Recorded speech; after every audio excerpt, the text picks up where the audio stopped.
सभी दोस्तों से नमस्ते। हमारे कुसुम लोकगीत चैनल पे आप लोगों का स्वागत है। एक छोटा सा प्यारा सा देखिए, हम दोनों सहेली नाच पर के गीत सुनाने चल रही हैं। गीत अच्छी लगे लाइक सब्सक्राइब करिए, कमेंट में बताइए। और आज नया साल के हार्दिक शुभकामनाएं सब केहू के। आज सब केहू से हैप्पी न्यू ईयर हाथ जोड़ के। देखिए कि बहुत प्यारा गीत है। हम दोनों सहेली बहुत प्यारा नाच पर के गीत बा सुनाने चल रही ननद पे।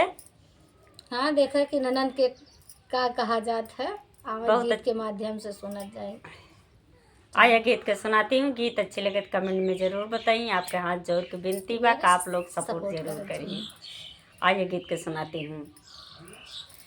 फूलवा बरसई मोर अंगनवा के बहार नदी, फूलवा बरसई मोर अंगनवा के बहार नदी के बहार नदी के बहार नदी, फूलवा बरसई मोर अंगनवा के बहार नदी।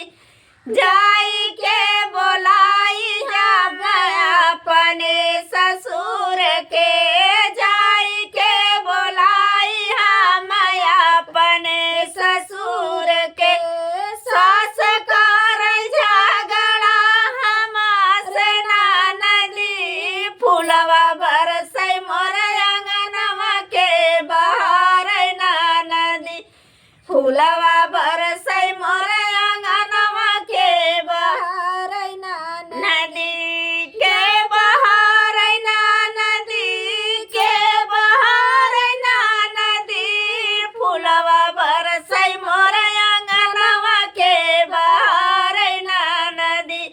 जाई के बोलाई जब अपने जेठा के, जाई के बोलाई हम अपने जेठा के, जेठान कर झगड़ा हमसे नदी, फूलवा बरसई मोर अंगनवा के बहार नदी, फूलवा बरसई मोर अंगनवा के बहार नदी के बहार नदी के बहार नदी, फूलवा बरसे मोर अंगनवा के बहार नदी। जाई के जगह जाई के बोलाई हम अपने देवार के, जाई के बोलाई हम